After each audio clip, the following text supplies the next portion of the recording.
Vamos a comenzar con esta presentación de proyectos de investigación aplicada a la conservación del patrimonio con Miriam Bueso Manzanas, que nos va a venir con un proyecto que se ha hecho entre el Instituto de Patrimonio y el Museo de América. Y bueno, pues yo creo que mejor que ellos no lo van a explicar.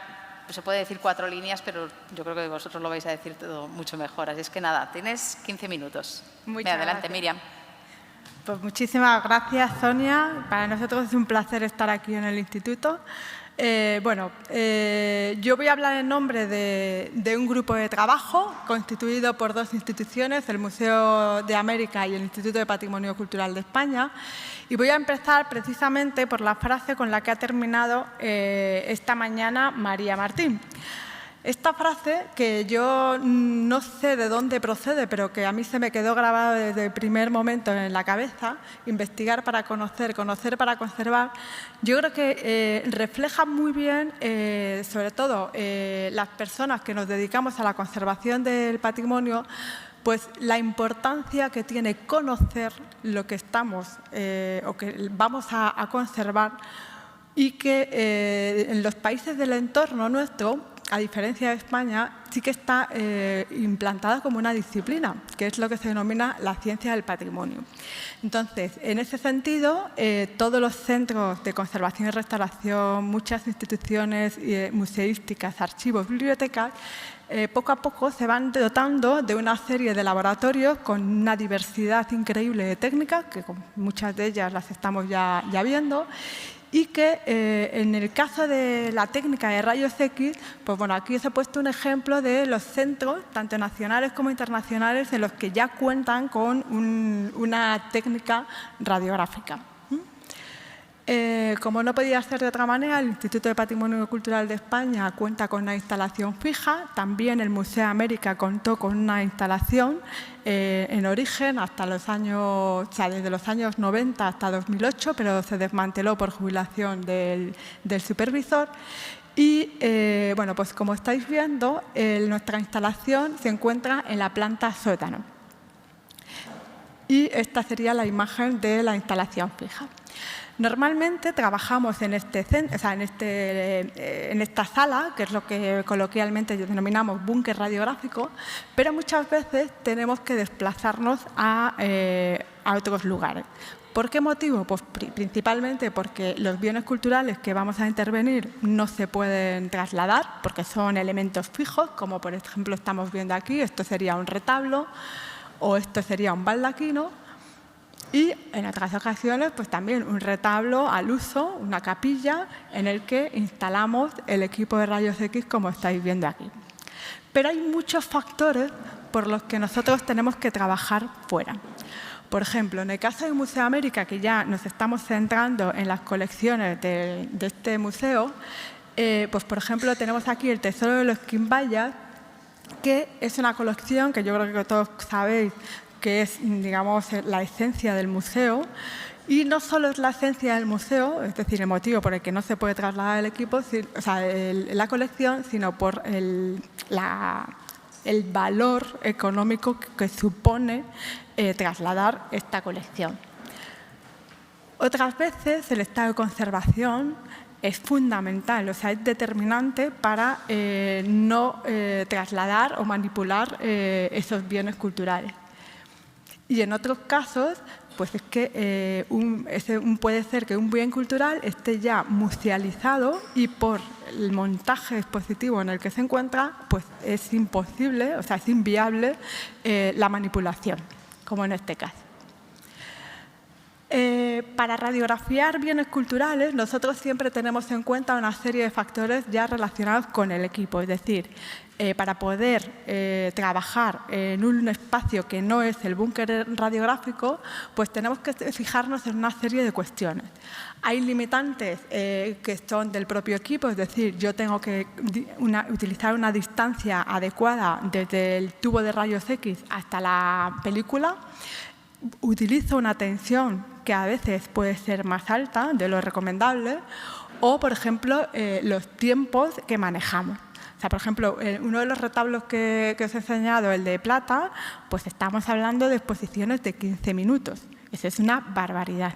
O sea, comparado con a lo mejor un tejido, que ahora lo vamos a ir viendo. Pero también los materiales, o sea, de los que están constituidos esos bienes culturales, también son determinantes para poder trabajar en un sitio u otro. Y aquí os pongo un ejemplo para que veáis la tensión, o sea, la energía que nosotros tenemos que utilizar para trabajar con ciertos materiales.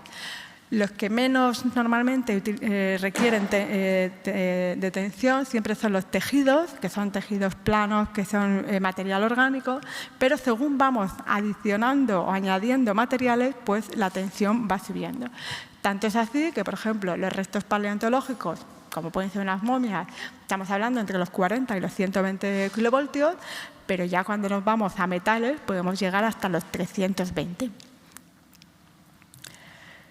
Entonces, en estos casos, normalmente tiene que haber una colaboración muy estrecha con el personal del museo, porque ellos nos tienen que proporcionar una serie de planos en los que nos tienen que indicar qué lugares pueden ser factibles en función de los criterios que nosotros marcamos, y puede ser que podamos trabajar en una propia sala de exposición, como veremos luego más adelante, o puede ser que irremediablemente tengamos que irnos a un almacén protegido de ventanas, etcétera, o que estén bajo tierra, como en nuestra instalación, etcétera. Y el equipo también es versátil, el que nosotros tenemos. Con el mismo tubo y rayos X, nosotros podemos trabajar o bien con película, tradicionalmente, o sea, el método tradicional, o si no, también emplear lo que es la radiografía digital, que sabéis que los tiempos se acortan, no solo de exposición, sino incluso también la tensión. Y eso es muy cómodo. Cuando tenemos que trabajar, por ejemplo, en espacios muy limitados, como puede ser una sala de exposición, que ya sabéis que normalmente todos los centros museísticos los lunes cierran, o sea que es el mejor día para poder trabajar, pues lo que podemos utilizar también es estos elementos de aquí que se colocan en la boca del tubo de rayos X, que es lo que se denominan colimadores. De tal manera que yo lo que hago es centrar el haz de rayos X al área que yo quiero. Es decir, que si estamos hablando de un cuadro, en vez de hacer una exposición en ángulo, que es lo que suele hacer el tubo, lo que hago es centrarlo al rectángulo del cuadro que quiero radiografiar. Y también hay otra serie de aspectos que conviene tener en cuenta, y es que no es lo mismo radiografiar, como os he dicho, un cuadro que, por ejemplo, un metal. Los metales requieren de una cierta complejidad, porque para evitar la radiación difusa que se suele producir cuando radiografiamos metales, tenemos que utilizar láminas metálicas a modo de sándwich en la película. Es decir, de tal manera que, como veis, esto sería el chasis que se utiliza, que es como una caja metálica en la que en el medio va la película sin ningún tipo de funda, y por delante y por detrás van unas láminas de plomo, que lo que permite es que la imagen, cuando radiografía los metales, no sea tan sucia, por decirlo de alguna manera. Bueno, ¿cuál es la razón por la que llevamos tanto tiempo colaborando el Museo de América y el Instituto de Patrimonio Cultural de España? Primero, porque pertenecemos a la misma Dirección General de Bellas Artes, o sea, el mismo ministerio y misma dirección. Pero es verdad que en el pasado compartimos el mismo espacio. O sea, el Museo de América fue al mismo tiempo escuela de restauración, también fue el antiguo Instituto de Conservación y Restauración de Bienes Culturales, que luego en los años 80 pasó a la actual sede, y también pues, empezaba a fraguarse el Museo de América. Y en esa torre que estáis viendo, ahí es donde estaba la instalación radiactiva del museo. Por otro lado, también somos buenos vecinos, pertenecemos al mismo barrio y por cercanía es innegable. O sea, el Museo del Traje, el Museo de América son museos con los que colaboramos muy habitualmente. Y luego también, pues como siempre, en el marco de muchos proyectos de investigación, bien sea de los planes nacionales del Ministerio de Ciencia, programas PROFIT, los planes nacionales, entre ellos el Plan Nacional de Investigación en Conservación, pues son, digamos que, marcos adecuados de colaboración entre ambas instituciones y además siempre en colaboración con otras, como pueden ser universidades o centros de investigación. Entonces, igual que en el caso de los planes nacionales del Ministerio de Ciencia han permitido conocer en profundidad las colecciones del Museo de América, en nuestro caso, por ejemplo, el Plan Nacional de Investigación en Conservación nos ha permitido innovar y desarrollar metodologías creadas para otros campos, pero adaptadas a nuestro campo. Entonces, aquí os pongo 3 ejemplos. BARIM sería uno de ellos, que es una técnica que nació como para lo que es la sistematización y automatización de la captación de las imágenes infrarrojas y la unión digital, que en nuestro caso primero lo utilizábamos para fotografiar las radiografías y esa unión se hacía con este software, como estáis viendo aquí. Este sistema se ha utilizado, por ejemplo, para la ingente colección de enconchados que tiene el Museo de América. Otro proyecto, que es el CIDAR, que es catalogación y digitalización del archivo radiográfico del Instituto.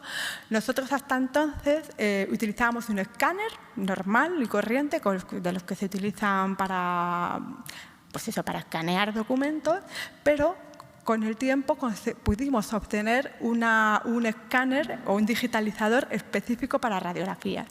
Pero nosotros lo que hicimos, porque esto estaba pensado para radiografías médicas, lo cual quiere decir que solo se podía trabajar con 1,10 metros de longitud de radiografía, y ahora podemos trabajar con tiras de 4 metros que se pueden digitalizar sin problemas. Entonces, ¿qué ocurre? Que con el primer escáner utilizábamos una imagen de este tipo, o sea, la respuesta era esta, y sin embargo hemos conseguido mejorar la calidad de las imágenes digitalizadas. O sea, estamos hablando de radiografías digitalizadas. Pero desde hace unos años también hemos experimentado la radiografía digital. Y ese proyecto se denominó Multivisión RX porque la idea no solo era obtener imágenes más rápidas o sin utilizar residuos, como sabéis que para revelar pues hay que hacer un reciclaje específico de los líquidos, pues con este proyecto lo que buscábamos era una alternativa a la tomografía axial computerizada. De tal manera que con un dispositivo que gira y ya no me lo puedo creer. Pues, vale, me quedan 3 minutos porque tengo aquí 12. Sí, vale. Pues voy fatal de tiempo.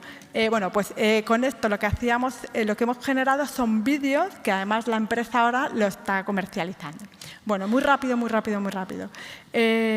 Voy a poner 3 colecciones que hemos intervenido. Por falta de tiempo no puedo hablar de todos, pero bueno, el tercero de los quimbayas lo que nos permitió es conocer la técnica con la que se hicieron la mayoría de las piezas, que es la cera perdida.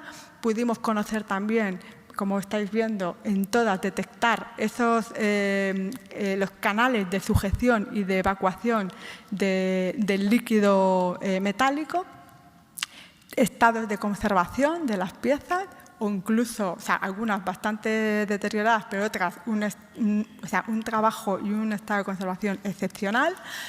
Otras piezas son más difíciles de explicar. Estas yo reconozco que no sé esas fracturas, esas líneas de fractura a la izquierda, si se deben al propio procedimiento o si se deben a la historia material de las piezas. Y luego también aquí tenemos las momias, que lo que hicimos es, como podíamos digitalizar, lo que hicimos fue digitalizar las placas que ya tenían ellos y complementar con algunas vistas que no tenían. Por ejemplo, el Museo de América tenía el perfil de uno de los laterales de este faro, y nosotros completamos la otra vista, y en algunas de las momias que no se habían podido radiografiar hasta ese momento las hemos podido intervenir, como estáis viendo. Y en este caso también unas momias pequeñitas de neonatos con una calidad increíble. Y lo que os comentaba... que me ha ido, espera. Esto es lo que decíamos de una alternativa al TAC, ¿vale? Que ahora se está... Y por último ya, hemos intervenido también en cerámicas para...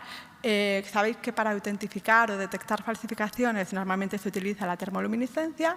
Hicimos un intento a ver si con la radiografía podíamos ser capaces de detectar alguna falsificación y efectivamente esta pieza que estáis viendo tenía una forma de trabajar que no tiene nada que ver con la cerámica tradicional. Y ya para terminar, simplemente deciros que la radiografía tiene unas ventajas como son, no requieren toma de muestra, por tanto no hay por qué manipular, respeta el principio de la mínima intervención, es portable, eso es muy interesante, nos permite una información global y lo mejor de todo es que te permite complementarlo con otros tipos de imagen y análisis, permite planificar colecciones, es decir, ante grandes colecciones podemos saber a lo mejor y priorizar en cuál intervenimos y en cuáles no, y sin duda alguna no deja de ser una excelente herramienta de documentación, tanto para la investigación como para la conservación. Y perdona por el tiempo. Gracias.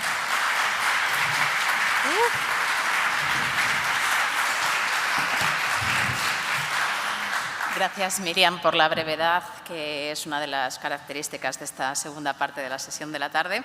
Vamos a llamar al siguiente proyecto que va a presentar aquí su proyecto de investigación. Vale, pues aquí es donde nos hemos quedado, ¿vale? Aunque aquí en esta vez la que está debajo sí que se ve más continua, pero en la mayoría de las muestras no. Aquí lo vemos, en las 6, en las 7 nos hemos quedado. Este es el lino que os comentaba antes, que es original, que solo aparece en zonas para reforzar. Y ahora vemos al proceso puro y duro de la intervención. Una vez recogido todos estos estudios científicos, están muy bien, pero ahora hay que aplicarlos. O sea, ahora el restaurador tiene que analizar y saber qué hay que hacer con todo esto. Y empezamos a hacer las distintas catas. Nos hemos quedado en la policromía que estáis viendo. Aquí hicimos distintas catas sobre la escultura ya y como podéis observar, tanto en el rostro, la cabeza, como en el torso, había bastante diferencia de grosor entre unas capas y otras, o sea, eran bastante discontinuas, no tenía que ver. En cambio, en las extremidades, tanto en los brazos como en las piernas, las capas eran muy finas, de tal manera que se distorsionaba, por ejemplo, la cara, ya lo veréis. Fijaros aquí un detalle que hemos eliminado la mitad para que se vea bastante bien el contraste, como la cara no tiene nada que ver, los rasgos. Han aflorado la perilla que estaba oculta, las pestañas maravillosas, esos pelos de las cejas, todo eso estaba oculto, así como ríos y ríos de sangre que estaba oculto también. Fijaros aquí, en la mitad, como podéis... Y en este vídeo, que espero que funcione, por favor.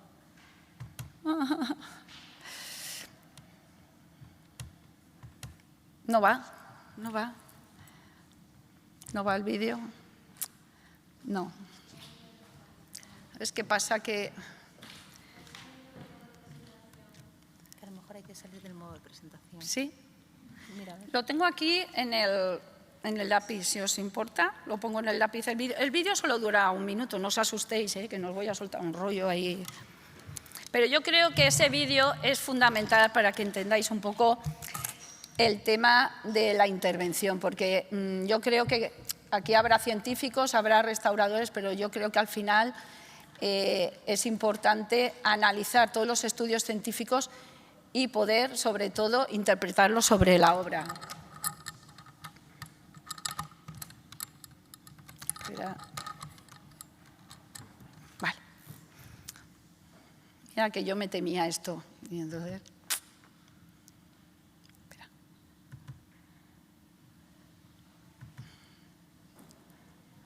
Vale, aquí vemos cómo estaba inicialmente el Cristo. Como todos los detalles que hemos dicho, tuvimos que consolidar zonas que estaban hundidas y lo hemos hecho en seco. Sé que muchos me van a decir, ¿por qué en seco? ¿Por qué no con gelificados, geles gelificados, semirrígido, etcétera, etcétera?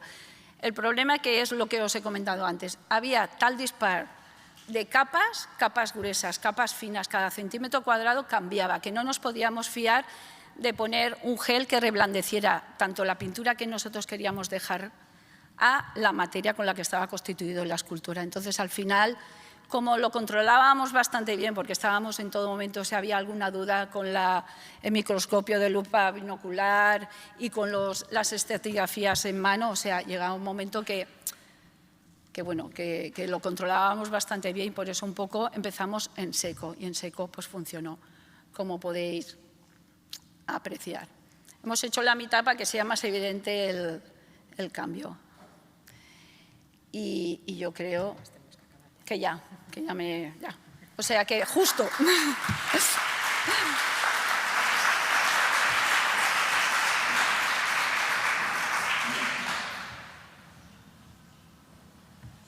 Bueno, muchas gracias por su atención, no sé si lo he dicho.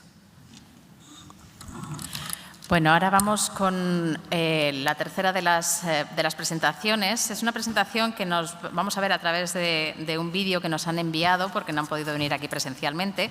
Se trata de la aplicación de rayos láser como método alternativo para la limpieza de textiles arqueológicos, una experiencia con tejidos de 3.300 años de antigüedad procedentes de la costa norte del Perú. Voy a poner el vídeo.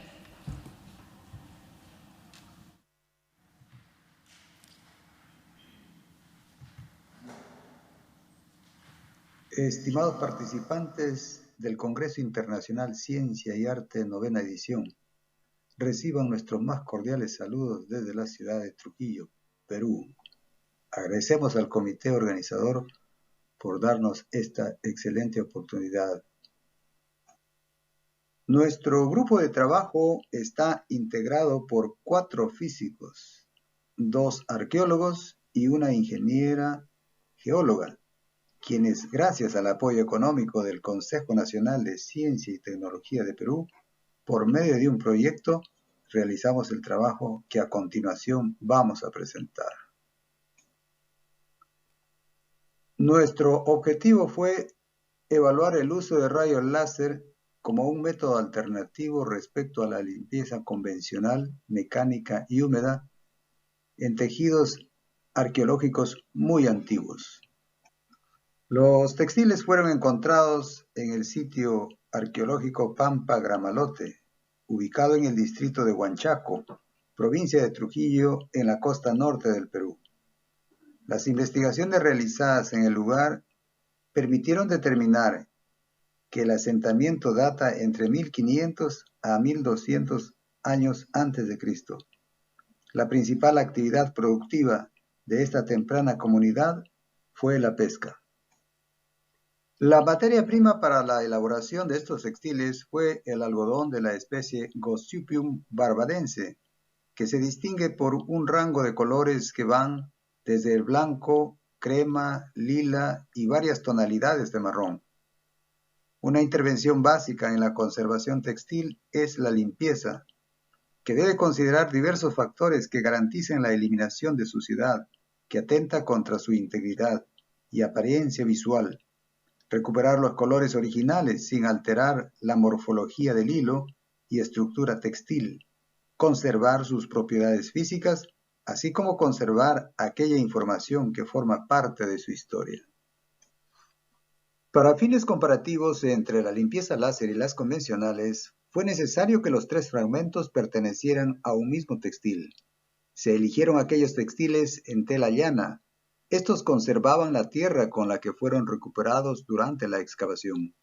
Estos fragmentos presentan formas irregulares de bordes deshilachados, de color marrón con ligeras manchas de color gris. Macroscópicamente se podía distinguir la adherencia de diminutos restos minerales.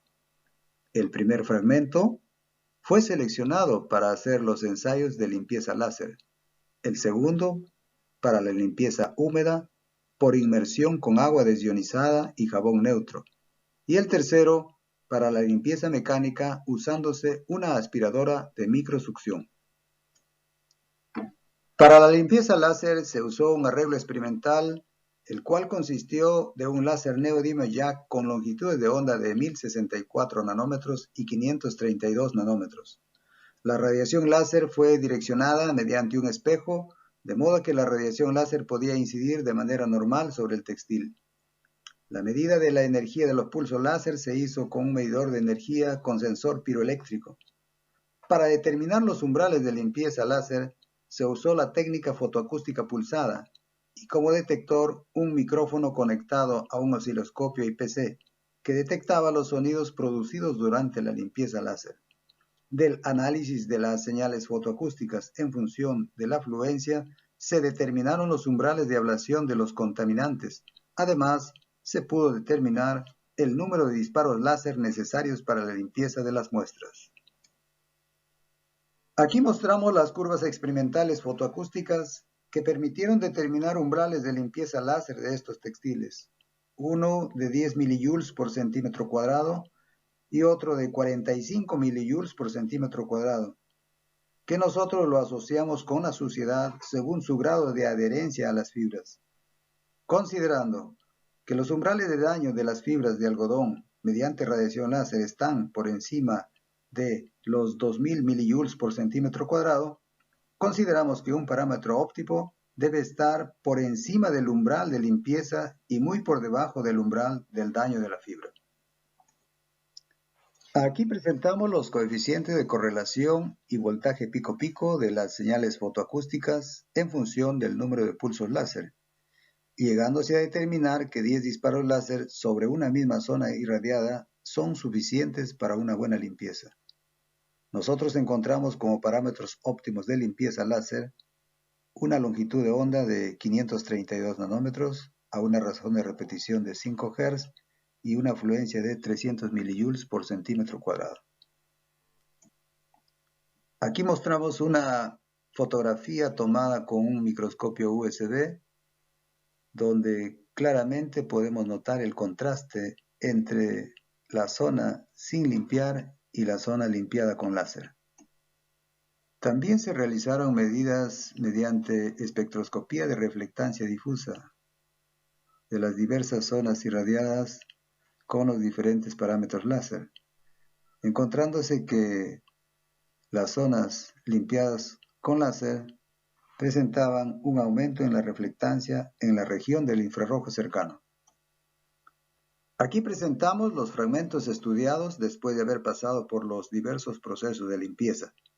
En el caso del primer fragmento, que fue limpiado con disparos láser de 1064 nanómetros y 532 nanómetros, se aprecia el contraste entre la zona no limpiada, la zona limpiada con 1064 nanómetros y la limpiada con 532 nanómetros. Y también el efecto de la fluencia. En el segundo fragmento, que fue limpiado en húmedo, el color es semejante a la zona que fue limpiada con el láser de 532 nanómetros. Y en el tercer fragmento, que fue limpiado mecánicamente, su aspecto es muy semejante a la zona no limpiada. Los mismos fragmentos fueron analizados mediante microscopía electrónica de barrido. Y aquí presentamos fotografías de todos ellos. Aquí comparamos lo que no fue limpiado con lo limpiado mecánicamente y se pueden observar en ambos casos la presencia de gran cantidad de partículas adheridas a las fibras. Aquí comparamos la limpieza mecánica con respecto a la limpieza en húmedo, observando claramente que la limpieza en húmedo no presenta partículas adheridas a las fibras.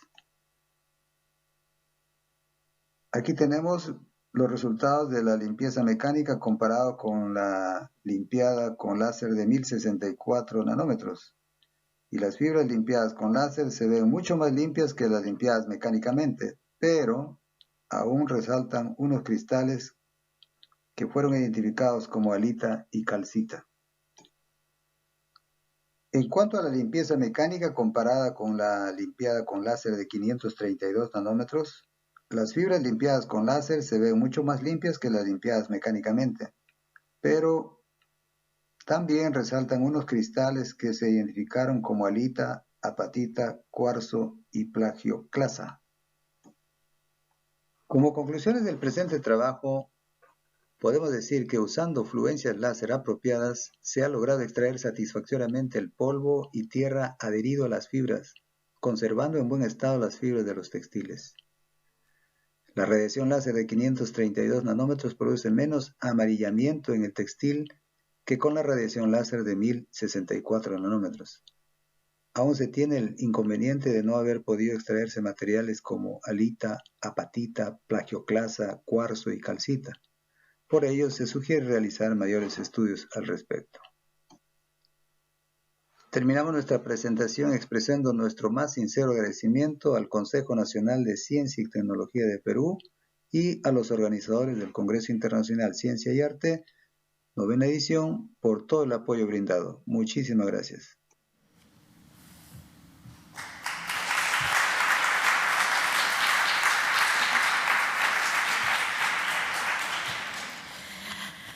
Vamos con el cuarto de los proyectos que se van a presentar esta tarde. Se trata de la aproximación a la consolidación de tapices con seda deteriorada mediante el uso de soluciones de fibroína y sericina de Bombix Morí, y va a dar la ponencia María Teresa Vilés Cambrunero.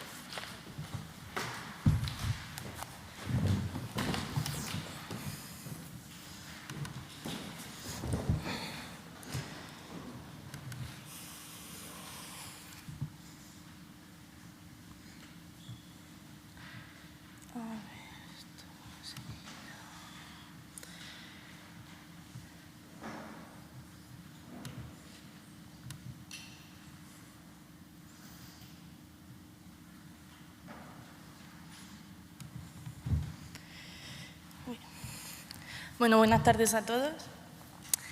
Bien, bueno, pues para comenzar y poner un poco en contexto, hay que decir que los tapices, vamos a referirnos a ellos como las grandes colgaduras que vemos en algunos edificios.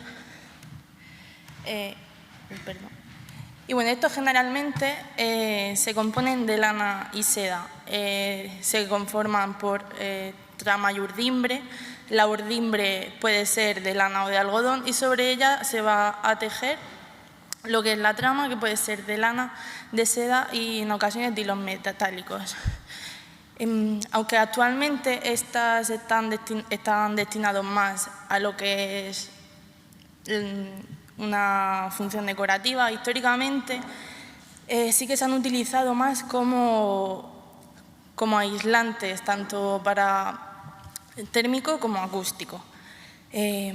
Esto lo que ha hecho también es exponerlos a los factores medioambientales y con ellos aumentar el proceso de degradación de la seda, sobre todo, ya que es muy sensible tanto a la luz como a la humedad, lo que ocasiona su oxidación o hidrólisis y con ello que ésta se vuelva pulverulenta y ocasionar pérdidas de trama parciales. A lo largo de la historia de la restauración pues, se ha buscado unos tratamientos que eviten esta pérdida de trama. Tradicionalmente y lo más utilizado es la costura, sin embargo esto únicamente lo que hace es estabilizar el tapiz en sí, no la fibra de seda.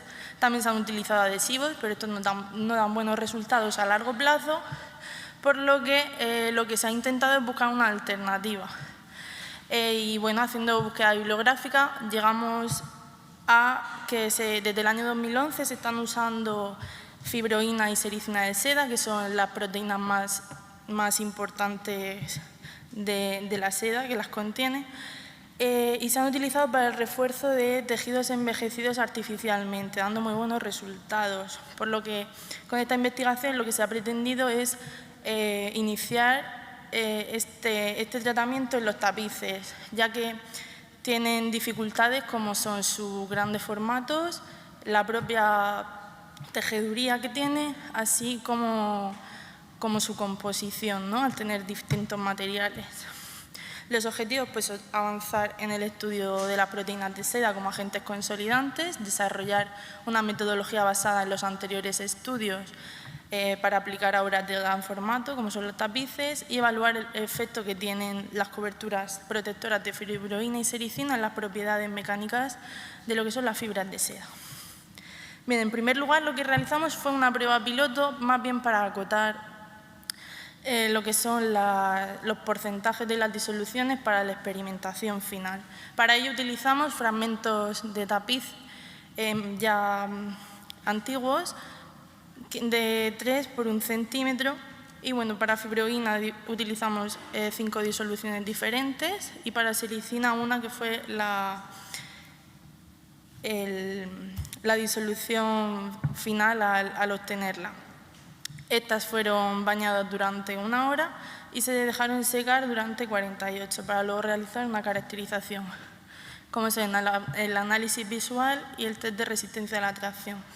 En el análisis visual y textural lo que observamos con la sericina fue que había una ligera pérdida de flexibilidad a 0,62%, por lo que se decidió para la experimentación final al realizar un baño o tratamiento a una menor concentración, que será el 0,25. Y con la fibroína pudimos ver que había un aumento de la rigidez y pérdida de brillo conforme aumentaba la concentración de fibroína del baño, por lo que finalmente se seleccionó la disolución a 0,25%. Respecto al test de resistencia de la tracción, pues no resultaron válidos, ya que los fragmentos que cogimos no eran los más idóneos y nos salieron resultados irregulares. Por lo tanto, llegando a la experimentación final, cogimos también fragmentos de tapiz antiguo de 3 centímetros por 0,5 y 4 réplicas por cada tratamiento que se fuera a realizar. En el caso de la fibroína, además de la disolución a 0,25, realizamos otra muestra al mismo porcentaje, pero esta se iba a insolubilizar. ¿Para qué? Pues porque aplicando vacío y una concentración saturada de vapor de agua, lo que hace es aumentar la cristalización de la fibroína y así, en caso de que el tapiz se lavara en un futuro, no perdería el tratamiento. Por otro lado, la sericina se realizó las disoluciones a 0,25 y 0,62 y bueno, pues ambos se bañaron y se dejaron secar. Y luego se realizaron pues, las diferencias técnicas de caracterización. Lo que esto nos dio, bueno, pues en la sericina el brillo de la seda no se ve afectado y en 0,25 tiene una textura y forma similar al control negativo, al igual que en la fibroína. Mientras que en la fibroína insolubilizada sí que se nota una ligera pérdida de flexibilidad respecto al control negativo. También observamos el residuo que dejaban, obteniendo como resultados que el mejor será el baño en fibroína a 0,25 y por otro lado el peor en este caso será el de sericina a 0,25. También le realizamos una espectroscopía de infrarrojos para ver la diferencia en la conformación química de las proteínas, de la fibroína y de la sericina. Y bueno, en la sericina, como podemos ver, no hay cambios en ninguno de los picos. Sí que había un ligero cambio en la intensidad, pero esto se debe más a la concentración. Y por otro lado, en la fibroína, para ver las diferencias respecto a la insolubilizada de la que no, sí que se puede observar que la fibroína insolubilizada tiene picos en las regiones correspondientes a lo que se llamarían láminas beta. Esto significa que efectivamente se ha cristalizado esta proteína, lo que lo ha hecho insoluble. Mientras que en la fibroína sin solubilizar vemos los picos en las regiones correspondientes al random coil, que significa que son hidrosolubles, por lo que efectivamente hemos conseguido lo que se pretendía con el vacío, que es insolubilizarlo. Respecto al test de resistencia a la tracción, pudimos ver únicamente cambios significativos en la tensión máxima, o sea, la resistencia a la rotura, respecto al control negativo de la fibroína a 0,25. En el resto sí que se nota una ligera mejoría, pero no llega a ser significativa. En la máxima deformación también hay un ligero incremento en todos los tratamientos de la resistencia, excepto en la fibroína insolubilizada, que sin embargo es menor. Y en el módulo elástico pues también notamos muchas diferencias respecto a la fibroína a 0,25, sin embargo no llega a ser significativa. Y por último llegamos a la microscopía electrónica de barrido. Y como podemos observar, podemos ver el control negativo, que las fibras están deterioradas. Luego continuamos a la sericina 0,25, en el que sí que vemos que se ha hecho una ligera capa que recubre las fibras, también granulosa. Y la sericina 0,62, esta capa es muchísimo más gruesa y llega a unir las fibras entre sí. Por otro lado, en la fibroína sí que vemos una cobertura mucho más regular y que se han formado anastomosis, que son unas fibras, unos hilitos que unen las fibras entre sí, y esto le da más resistencia a la tracción. Mientras que en la fibroína insolubilizada, en el máximo momento, vemos cómo ha causado grietas y roturas. Por ello que sea menos resistente. Pues finalmente, como conclusiones, hemos podido ver que los tratamientos de sericina y fibroína son inocuos y compatibles con el material, que la fibroína es eficaz en el caso de como consolidante de las fibras de seda, ya que mejora sus propiedades mecánicas. Sin embargo, no es así con la fibroína insolubilizada. Y por otro lado, la sericina, aunque no mejora lo que son las propiedades mecánicas de la seda, sí que puede actuar en combinación con una cobertura protectora contra la fotoxidación y la contaminación microbiana. Y bueno, muchas gracias.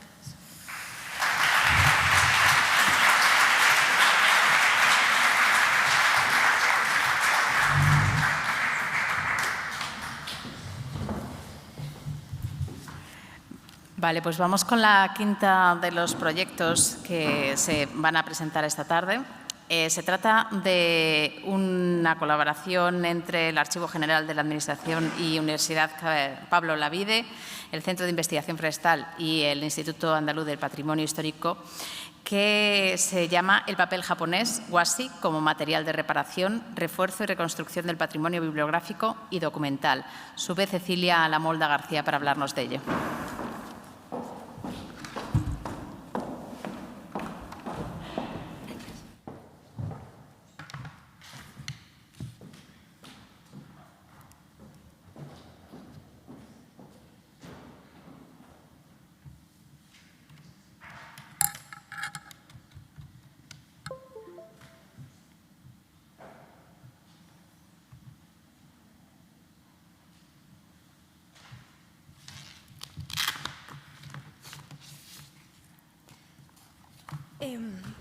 Bueno, antes de comenzar, quería agradecer al comité científico y a la organización por la oportunidad de estar hoy aquí y compartir este trabajo con vosotros. Y sin más preámbulo, voy a comenzar. En este trabajo, en esta comunicación, voy a hablar del papel japonés washi como material de reparación, refuerzo y reconstrucción del patrimonio bibliográfico y documental, destacando los resultados más destacables de este trabajo y las conclusiones extraídas. El papel japonés o washi se compone principalmente de fibras de kozo, gampi o mitsumatas extraídas de arbustos jóvenes. Actualmente es un material que se encuentra arraigado como material de conservación y restauración del patrimonio documental, por lo que existen numerosas empresas que comercializan diferentes calidades de papel. No obstante, el problema viene cuando los proveedores no aportan suficiente información relativa a las propiedades físico-mecánicas y químicas del papel y su estabilidad en el tiempo, lo que genera un desconocimiento del material. Así, este estudio, para conocer esas características que he mencionado, se centró en el análisis de 4 papeles comúnmente utilizados en la conservación y restauración del patrimonio documental, que son el Sekisuzin, el Kozo Natur, el Kuranai y el Oban Bunkamisu. El Sekisuzin y el Oban Bunkamisu, como se ven en las imágenes, se componen de fibras de kozo, mientras que el Kuranai y el Kozo Natur se componen de una mezcla de fibras de kozo y coníferas, que son las que están marcadas con una flecha roja en las imágenes. En adición, para conocer qué efecto tenían esos papeles sobre los documentos del siglo XX con mucha problemática y con graves problemas de acidez, se seleccionaron dos tipologías documentales diferentes. El soporte 1 seleccionado fue un mapa topográfico datado en 1898 y el segundo soporte un conjunto de mapas cartográficos datados en 1924. Como se puede ver en las imágenes de las fibras extraídas por microscopio de luz transmitida, el soporte 1 se componía de pasta química y el segundo soporte era de pasta mecánica principalmente. Y como se puede apreciar, las fibras se encontraban totalmente destruidas, especialmente en el segundo soporte, donde prácticamente eran inexistentes. Así, el estudio se centró en tres principales bloques. El primer bloque se centró en la caracterización de las propiedades mecánicas, ópticas, químicas y la composición fibrosa de los 4 papeles japoneses. Las muestras se sometieron a envejecimiento acelerado y una vez envejecidas se volvió a realizar esa caracterización para comparar así los resultados. El segundo bloque se centró en el estudio de los soportes documentales, también caracterizando las mismas propiedades que he mencionado anteriormente, sometiéndolos a un envejecimiento acelerado y volviendo a repetir los ensayos. Y el tercer y último bloque se centró en la laminación manual de los soportes documentales con cada uno de los papeles japoneses para comprobar lo que he dicho, el efecto que tenían. Se caracterizaron igualmente el gramaje, las propiedades ópticas, la resistencia a la tracción y el pH. Se sometieron las muestras ya laminadas a envejecimiento acelerado y posteriormente se volvieron a caracterizar, se volvieron a repetir los ensayos para comparar los resultados antes y después de envejecer. Así, de los resultados obtenidos tras la caracterización de los papeles japoneses, se puede destacar que el gramaje de estos se situaba en una media de los 9 y los 38 gramos por metro cuadrado. De las propiedades físico-mecánicas, además, se realizó un ensayo del porcentaje de alargamiento de la fibra de cada papel en sentido longitudinal y transversal, y esto pudo determinar que 3 de los papeles poseían dirección de fibra, que son el Sekisuzin, el Kuranai y el Oban Bunkamisu, ya que hay una diferencia de porcentaje entre el sentido longitudinal y transversal, y que por el contrario el Kozo-Natur, esa diferencia era estadísticamente inexistente, era muy pequeña, con lo que este papel no tenía dirección de fibra. Por otro lado, los papeles que dieron un mejor resultado del porcentaje de alargamiento de su fibra fueron el Oban Bunkamisu y el Kuranai.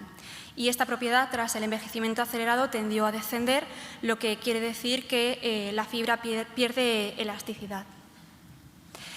Además, se realizó el test de índice de tracción, que es la fuerza de tracción a la que se somete un papel dividido entre su gramaje, lo que indica la resistencia que ha tenido ese papel a una fuerza de tracción. Este ensayo corroboró lo que indicó anteriormente el alargamiento de la fibra, que efectivamente 3 de los papeles tenían direccionalidad y, por tanto, estaban fabricados a máquina, pero el Kozo-Natur tenía ausencia de dirección de fibra, con lo que estaba fabricado a mano. Por otro lado, también el papel que obtuvo un mejor valor de índice de tracción fue el Oban Bunkamisu. Y en general, en todos los casos, en los 4 papeles japoneses, esta propiedad, tras el envejecimiento acelerado, se mantuvo bastante estable. Por otro lado, la caracterización de las propiedades físico-mecánicas ayudaron a clasificar los papeles, el uso de los papeles durante una intervención. Así, por ejemplo, pudimos determinar que el Kozo-Natur era más adecuado para tratamientos de injertado de lagunas, el Kuranai más adecuado para tratamientos de reparación y laminación, y el Sekisuzin y el Oban Bunkamisu se podían emplear tanto para reparación de soporte, tratamientos de laminación o incluso de tratamientos de alisado por tensión. Del pH se destaca que todos los papeles antes del envejecimiento acelerado se encontraban en un rango neutro, pero se destaca la alcalinidad del Oban Bunkamisu, que situaba su pH en 8,30. Por otro lado, tras el envejecimiento acelerado se destaca la acidificación que sufre el Kuranai, llegando a descender su valor de pH hasta un valor de 5,98. Por otro lado, volviendo al contenido, el pH alcalino del Oban Bunkamisu, se quiso conocer si contenía algún tipo de reserva alcalina que generara esos valores, y mediante el residuo de ignición se comprobó que efectivamente la reserva alcalina que contenía este papel era de carbonato de calcio, de ahí ese valor de pH. De las propiedades ópticas se destaca el valor de blancura ISO del Kuranai, que lo situaba en un valor muy cercano al blanco puro, pero este papel no contenía ningún tipo de blanqueante óptico que obtuviera esos valores. Y por otro lado, se destaca que el Cozo Natur fue el papel que más tendió a amarillear con el paso del tiempo. En esta imagen se muestra cómo se laminaron los soportes documentales de forma manual, como ya mencioné. Las áreas blancas representan cada uno de los papeles japoneses y las zonas que están sin pelar en ese color blanco son las áreas testigo de donde se tomaron los datos como referencia para la caracterización y comparar los datos antes y después de laminar. A su vez, cada área fue dividida en 2 partes y una de ellas se empleó para los ensayos de envejecimiento acelerado. Así, los resultados más destacables obtenidos de la caracterización de los soportes documentales antes y después del tratamiento de laminación, se destaca que el Cozo Natur fue el papel que más incrementó el gramaje y que el Cozo Natur fue el que menos incrementó esta propiedad. Por otro lado, el índice de tracción indicó que las muestras laminadas con Cozo Natur fueron las que obtuvieron mayor resistencia a la tracción, sin embargo, volvían muy rígidos a los documentos, por lo que otros valores alternativos que también obtuvieron muy buen índice de tracción y no generaron esa rigidez en los documentos, en el caso del soporte 1 fue el Oban Bunkamisu y el Kuranai, y en el soporte número 2 el Sekishu Thin y el Oban Bunkamisu. Sin embargo, tras el envejecimiento acelerado, en el segundo soporte, el Sekishu Thin y el Oban Bunkamisu generaron este efecto, como se ve en la imagen, que hicieron que el documento se enrollara sobre sí mismo, impidiendo la correcta legibilidad y la manipulación. Del pH, de la medición del pH se destaca las muestras tratadas con el Oban Bunkamisu, que gracias a su valor alcalino obtuvieron unos valores muy cercanos al rango neutro. Y de las propiedades ópticas más destacables, en el caso del soporte 1 y el soporte 2, se destacan las tratadas con Sekishu Thin, que obtuvieron unos valores de blancura más similares a la muestra sin tratar, y que el Cozo Natur fue el papel que más modificó en las propiedades ópticas, tanto la blancura ISO como el índice de amarilleo. Y el índice de amarilleo, en el caso del soporte 1, el Oban Bunkamisu fue el papel que mejor se integró, que menor diferencia de valores obtuvo, y en el caso del soporte 2 fue el Kuranai. Y finalmente, en esta imagen se muestra la variación de las propiedades más relevantes de los soportes documentales laminados antes y después de envejecer, expresando esa variación en porcentaje. Así, por ejemplo, el índice de tracción, que se representa en las barritas de color negro, como se puede ver, tiende a descender tras el envejecimiento acelerado, pero se destaca que en el soporte 1 y en el soporte 2 las muestras tratadas con Oban Bunkamisu se mantienen bastante estables en el tiempo.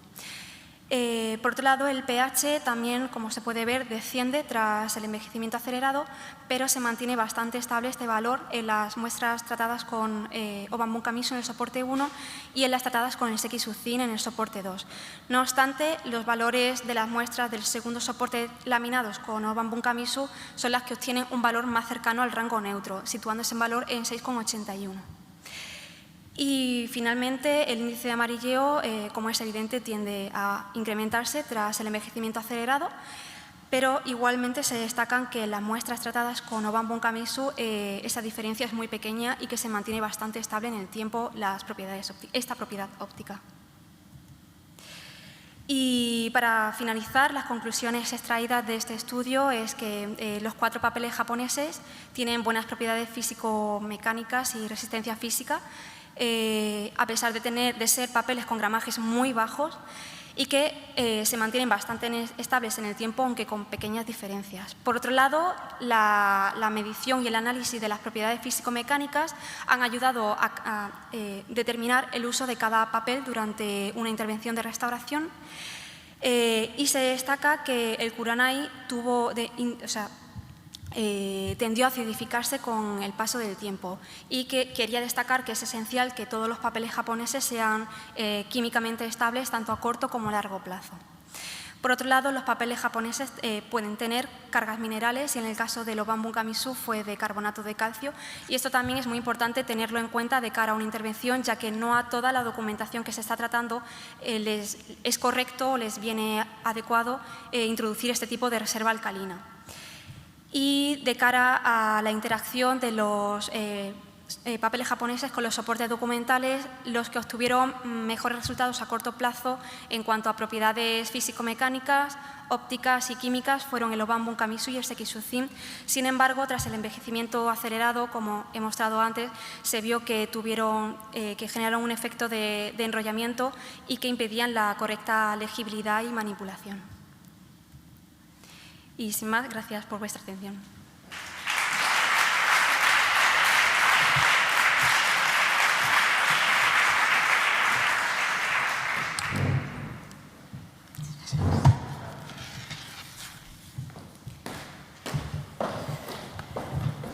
Bueno, pues vamos con la sexta presentación. Se trata de otro vídeo que nos han mandado porque no han podido venir de manera presencial. Es la conservación y caracterización de materiales en la colección de papiros Palau Ribes, un proyecto adjunto a la búsqueda del contexto de textos fragmentarios, acercar y alejar el objetivo sobre fragmentos papiráceos de las colecciones españolas, y viene de la Escuela Superior de Conservación y Restauración de Bienes Culturales de León y la Fundación Casa Ducal de Medinaceli.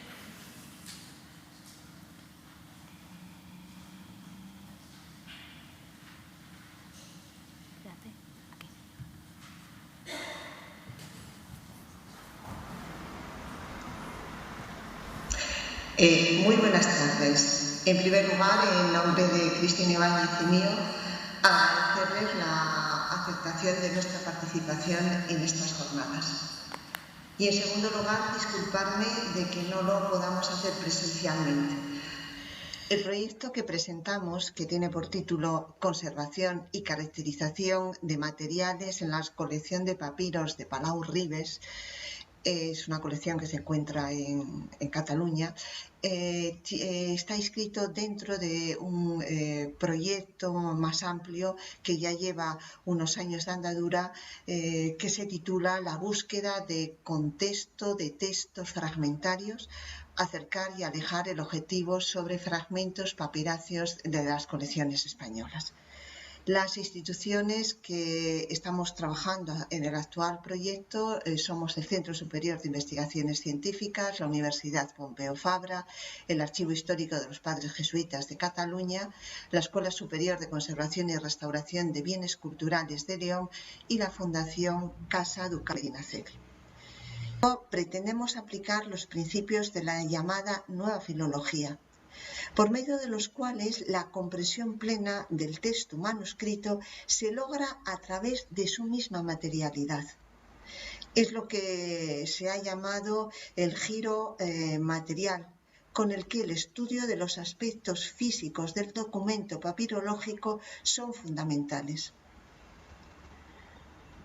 ayudando a situar los papiros y los textos que portan en su contexto geográfico, crónico y cultural. La papirología en España se desarrolla a partir de mediados del siglo XX, con un retraso de unos 100-150 años respecto a otros países como Francia, Alemania, Inglaterra, Italia o Alemania. Además, tampoco se marca dentro de las corrientes de investigación por el mundo clásico, que animó a estos países a emprender importantes campañas arqueológicas en el Oriente Medio. Las colecciones españolas están más bien asociadas al interés de recuperar las fuentes bíblicas y por ello es fruto de un impulso coleccionista llevado en general por teólogos. En España hay tres grandes colecciones papiráceas. La colección de la Abadía de Montserrat, que está formada por la colección de Puig Roca y Ubach, con papiros de la época ptolemaica hasta el siglo X después de Jesucristo. La colección Palau Ribes, que es objeto de nuestro estudio, custodiada hoy en el Archivo Histórico de los Padres Jesuitas de Cataluña, y el periodo cronológico que comprende va desde el siglo VII a.C. al X. y la colección matritense, que está formada por un número bastante inferior de papiros, algo más de 300, formada por Manuel Fernández Galiano, actualmente propiedad de la Fundación Pastor en Madrid. Hay otros materiales papiráceos dispersos, como las bulas papales en los archivos de la Catedral de Gerona, de la Seu d'Urgell, de Barcelona, Vic, y otros depositados en el fondo del archivo de la Corona. En cuanto al estado de conservación de estas colecciones, podemos decir que la única colección que se conserva en estado puro es la de Palau Ribes. Las demás colecciones han sido objeto de diversas intervenciones cuyos criterios han ido evolucionando a lo largo del tiempo y algunos de ellos pueden ser susceptibles de discusión. A ello hemos de añadir la escasez de especialistas en la conservación, restauración de papiros, y en España concretamente no hay profesionales formados específicamente en esta materia. La conservación de la colección Palau Ribes corrió desde sus inicios a cargo del padre jesuita Jordi Roca, que fue su responsable y que contaba como una formación como restaurador de bienes culturales. A partir del año 2008, Cristina Ibáñez se incorpora a los trabajos de conservación. Ella defiende en el 2013 la tesis titulada Conservación de la colección Palau Ribes, la determinación del estado de la cuestión y bases para el establecimiento de un programa de largo alcance sobre la conservación del patrimonio papirológico. En el año 2016 entró en contacto con esta colección y interviniendo puntualmente algunos fragmentos de pergamino que ven en la imagen. Hasta el momento, las actuaciones de conservación han consistido en la digitalización de los fragmentos y su accesibilidad a través de la plataforma Ductus, limitando con ello la manipulación directa de los fondos. Esta plataforma se inicia en el año 2009. Intervenciones puntuales atendiendo a las necesidades y riesgos más urgentes sin contar con una previa planificación de las necesidades de todo el conjunto. Así, por ejemplo, se han colocado el 98% de los papiros dentro de soportes neutros y se han habilitado unos contenedores metálicos especiales. Se han realizado presentaciones ex professo para los papiros pudieran ser estudiados durante cursos y expuestos en las celebraciones de congresos u otros eventos. Ha habido un estudio temporal durante una anualidad de las condiciones medioambientales, humedad, temperatura y estudios aerobiológicos. Se han colocado también unos sistemas de detectores y extintores de incendio. Se han hecho estudios de las tintas y de los soportes papiráceos por medio de fluorescencia de rayos X, por espectroscopía infrarroja transformada de Fourier, por RAN y por microscopía electrónica. Aquí están viendo algunos de los resultados obtenidos sobre algunos de los papiros. Este es el grupo de papiros estudiado.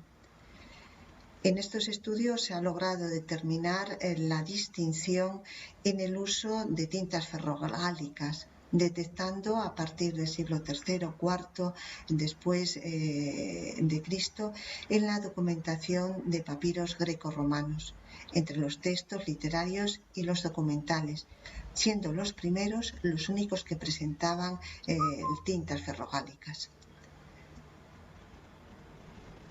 También se han determinado mayores cantidades de lignina en documentos papiráceos procedentes del monasterio de Bawin, lo que apunta a una bajada de los estándares de fabricación del soporte del papiro en los ambientes monásticos del periodo bizantino.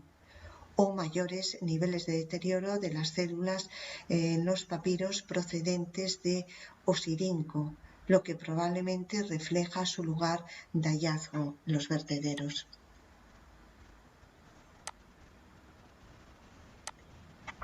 Aquí ven los distintos compuestos encontrados en papiros y tintas.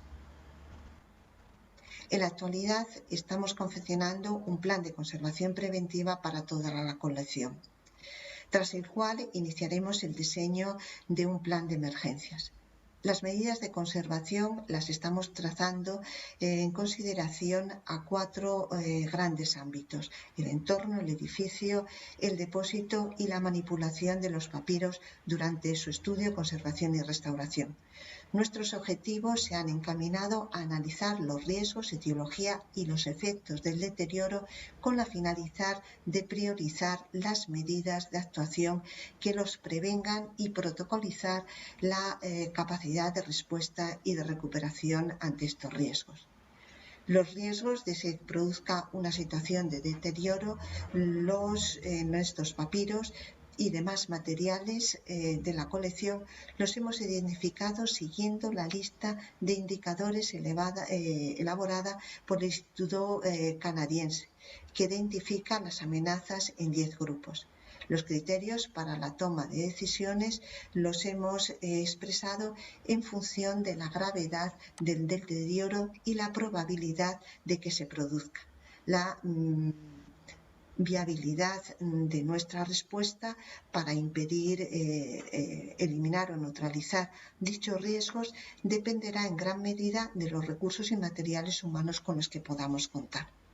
El procedimiento que hemos seguido para la identificación y valoración de los riesgos los reflejamos, de algunos de los riesgos los estamos reflejando en la imagen que tienen. Las medidas correctoras las planificamos en base a unos niveles de priorización establecidos por un código numérico resultante de la conjunción de la probabilidad y gravedad del deterioro. Aquí, por ejemplo, están viendo una propuesta muy sencilla, pero muy eficaz, que es la reubicación del mobiliario del archivo con el objeto de crear un área protegida y aséptica en donde se van a encontrar las colecciones de los papiros. Finalizamos nuestra exposición con una imagen de un papiro. Tenemos algunos de ellos que son papiros carbonizados. Muchas gracias por su atención.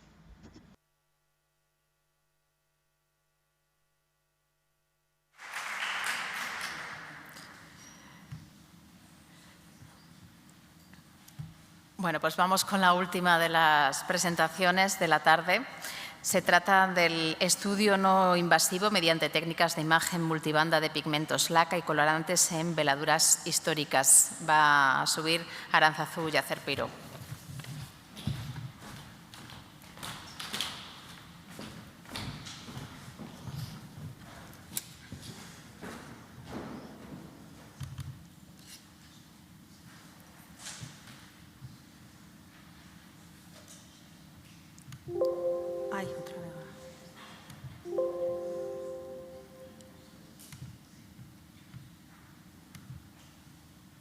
Bueno, buenas tardes. Ante todo, quería agradecer a la organización la oportunidad de compartir con ustedes este estudio que lleva por nombre Estudio no invasivo mediante técnicas de imagen multibanda de pigmentos laca y colorantes en veladuras históricas. Bueno, como punto de partida me gustaría, sé que son conceptos que todos conocemos, pero quería poner en valor unos conceptos que son bastante importantes a la hora de tener en cuenta este estudio. El primero de estos conceptos son los pigmentos, que son sustancias coloreadas que confieren color a otro material y son insolubles en el medio, están dotadas de color y cuerpo, tienen propiedades cubrientes y mayoritariamente son de origen inorgánico o sintético. Por otra parte, los colorantes imparten color tiñendo la materia y al contrario que los pigmentos sí que son solubles en el medio y están dotadas de color pero no tienen cuerpo. Forman películas transparentes y mayoritariamente son de origen orgánico. En tercer lugar, las lacas son compuestos mixtos creados a partir de la transformación de un colorante en un pigmento, fijando este colorante a una carga, dotándole así de mayor cuerpo y poder cubriente. Los pigmentos laca, al convertirse ya en pigmentos, se convierten en insolubles. Su comportamiento es bastante similar a los pigmentos, aunque son más transparentes, cualidad que le hace idónea para su aplicación como veladuras. En cuanto a las veladuras, su definición conceptual y el significado al que va asociado es relativamente reciente.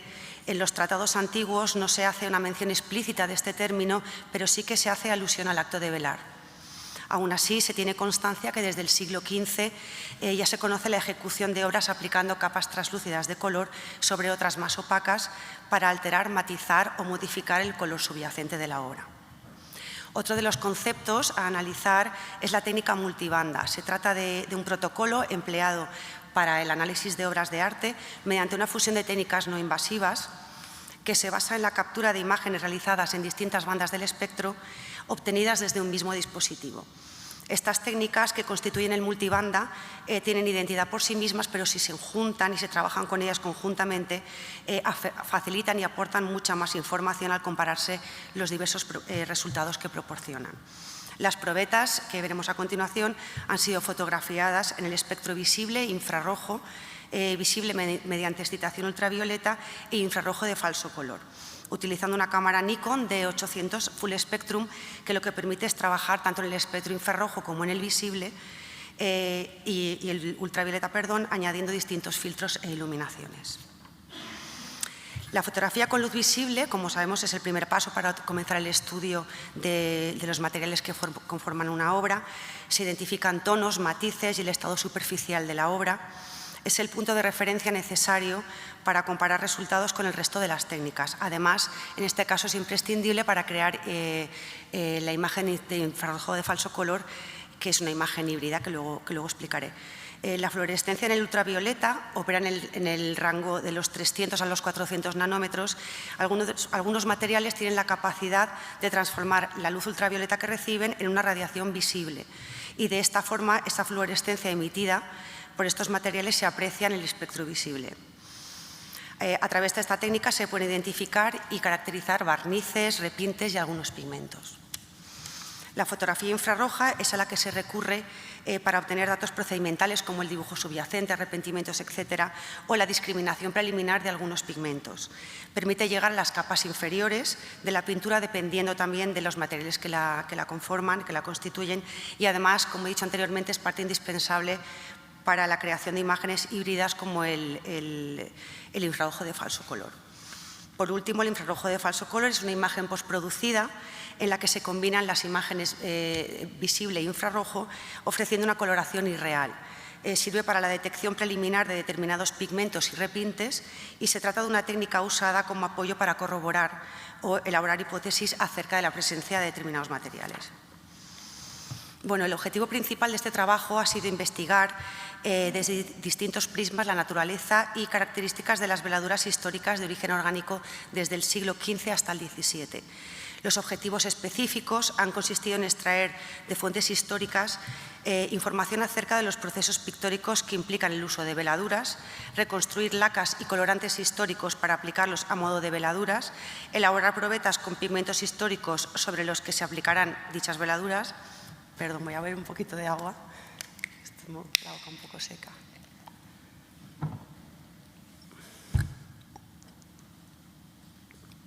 Y, a ver, ¿por dónde iba? Sobre los que se aplicarán las veladuras y, finalmente, la caracterización de estas veladuras mediante imágenes multibanda para generar un protocolo de estudio. En el desarrollo de este estudio se han generado 19 tablillas sobre las que se han aplicado 9 pigmentos base con diferentes grados de saturación. Los pigmentos empleados han sido blanco de plomo, negro carbón, azurita, vermellón y pigmentos tierra como el ocre, sierra natural, sombra tostada, rojo férrico y tierra verde. Estos pigmentos son una muestra representativa de los pigmentos más empleados desde la Edad Media hasta el siglo XIX. Los 19 colorantes y pigmentos laca de naturaleza orgánica aplicados como veladuras se describen en la tabla, se han aglutinado con un barniz elaborado a base de resina mástil y aceite de linaza. Sobre los colores base previamente aplicados se han superpuesto las capas de veladura. En esta animación se va a ver un poquito el sistema, y para generar una gradación en la saturación de las tonalidades se han superpuesto diferentes capas de veladuras. Se puede observar a la izquierda de la imagen una de las tablas de los pigmentos base sin añadir ninguna veladura antes de aplicarlas, y a la derecha se muestra un detalle de las sucesivas capas de veladura sobre uno de los tonos base. En este caso ha sido carmín nacarado sobre el pigmento vermellón. Y bueno, para no extenderme demasiado en cuanto a los resultados obtenidos y por las limitaciones lógicas del tiempo, se exponen a continuación los resultados obtenidos únicamente de una veladura por tonalidad. En el caso de las veladuras rojas se muestran las imágenes multibanda obtenidas con la veladura de carmín nacarado. En la fotografía con luz visible se observa cómo la veladura de esta laca de origen animal cubre de forma muy homogénea todos los tonos basales y cómo su saturación aumenta exponencialmente a medida que se van acumulando las sucesivas capas de veladura. En la fluorescencia ultravioleta, esta laca se muestra muy absorbente frente al UVF y no presenta apenas luminiscencia. De hecho, las sucesivas capas de veladura reducen la fluorescencia natural que emite el blanco de plomo. Solo un poquito la tierra sombra natural y el negro emiten una leve luminiscencia. Frente al infrarrojo, como era de esperar, la mayoría de las lacas se caracterizan por tener una escasa respuesta en este rango. Como se observa en este caso también en el carmín nacarado, las sucesivas capas de esta laca no ofrecen ninguna respuesta, se muestran como un material totalmente transparente. En el infrarrojo de falso color, sin embargo, esta laca adquiere un tono naranja intenso cuando se superpone sobre el blanco y variando de tono dependiendo del color basal sobre el que se han aplicado las veladuras. Al tratarse de una imagen híbrida, sí que combina el rasgo visible con el infrarrojo, permite la observación de los diferentes estratos. En el tono de los amarillos se muestran los resultados obtenidos con la veladura de reseda. La reseda es un pigmento laca que permite realizar veladuras muy homogéneas y uniformes, sin embargo son muy transparentes y muy poco opacas. Y aun añadiendo mucha cantidad de veladura, incluso superponiendo veladura una sobre otra, apenas se ve la presencia de esta laca. En el UVF la reseda emite una fluorescencia de tonalidad levemente amarilla, muy característica de esta laca. Sin embargo, esta fluorescencia no interfiere con la del blanco de plomo, la que emite en el color subyacente del pigmento basal. En el infrarrojo, nuevamente, esta laca se muestra transparente, y en el infrarrojo de falso color la reseda resulta en este caso imperceptible, por lo que a la vista de este resultado, esta técnica pues no resulta la más idónea a la hora de analizar esta laca. En esta imagen se muestran resultados obtenidos de la veladura aplicada con índigo. En la fotografía con luz visible, el índigo responde con un tono azulado oscuro. Este material empleado en el siglo XIV, desde el siglo XIV, permite intensificar el tono de los azules, como era el caso de la azurita, y presenta un film muy homogéneo y uniforme, por lo que era ampliamente utilizado para crear sombras sobre los pliegues de los tejidos. En el UVF vemos cómo el índigo se comporta como un material también muy absorbente, no emite apenas fluorescencia, llegando a ocultar la que emite el blanco de plomo, que lo tenemos como referencia. En el infrarrojo nuevamente se vuelve a comportar como un material muy transparente, y en el infrarrojo de falso color el índigo nos devuelve un tono rojo oscuro, bastante intenso. En cuanto a las verdes, en esta imagen se muestran las veladuras con el verde besi o verde vejiga. En la fotografía con luz visible, el verde besi se presenta con una tonalidad verde oscura bastante sucia. Dada su poca homogeneidad, es muy probable que no se usase para realizar veladuras muy extensivas, ya que para ello se utilizaba preferiblemente el verde gris. Frente al UVF, presenta muy escasa fluorescencia. En las capas en las que hay mayor superposición de veladuras, las gradaciones tonales de los tonos base apenas se perciben tampoco.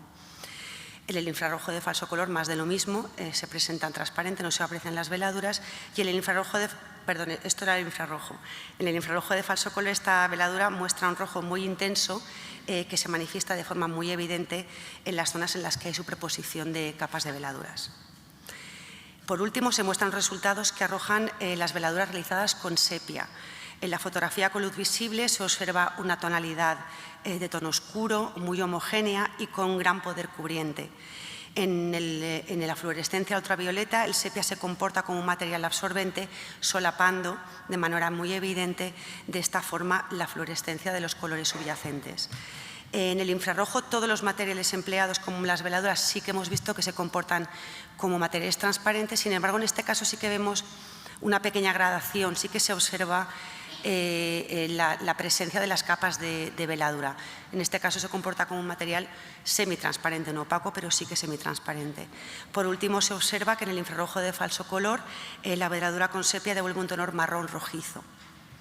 Para finalizar, se puede concluir que la técnica multibanda puede aportar nuevos datos sobre el comportamiento de los materiales aplicados como veladuras, ya que permite identificar o discriminar de forma preliminar la presencia de pigmentos y veladuras orgánicas en diversos puntos del espectro. Frente a la fluorescencia ultravioleta, se ha observado que la mayoría de los materiales ha emitido una poca luminiscencia, a excepción de la reseda, que ha devuelto una fluorescencia amarilla bastante típica. En lo que respecta a la radiación infrarroja, todas las veladuras, a excepción de la realizada con sepia, se han mostrado transparentes. Y, por último, las imágenes del infrarrojo de falso color han aportado valiosa información, ya que cada material ha respondido de forma distinta. Estos datos pueden completar la caracterización de los materiales.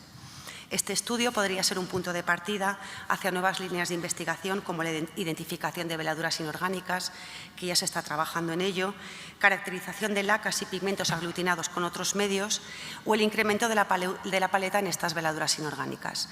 A partir de esto, generar una base de datos para la caracterización de pigmentos y colorantes a través del protocolo multibanda y otras técnicas no invasivas. Si lo desean, pues pueden encontrar más información en estos trabajos que se muestran en la pantalla. Bueno, esto es todo. Muchísimas gracias por su atención.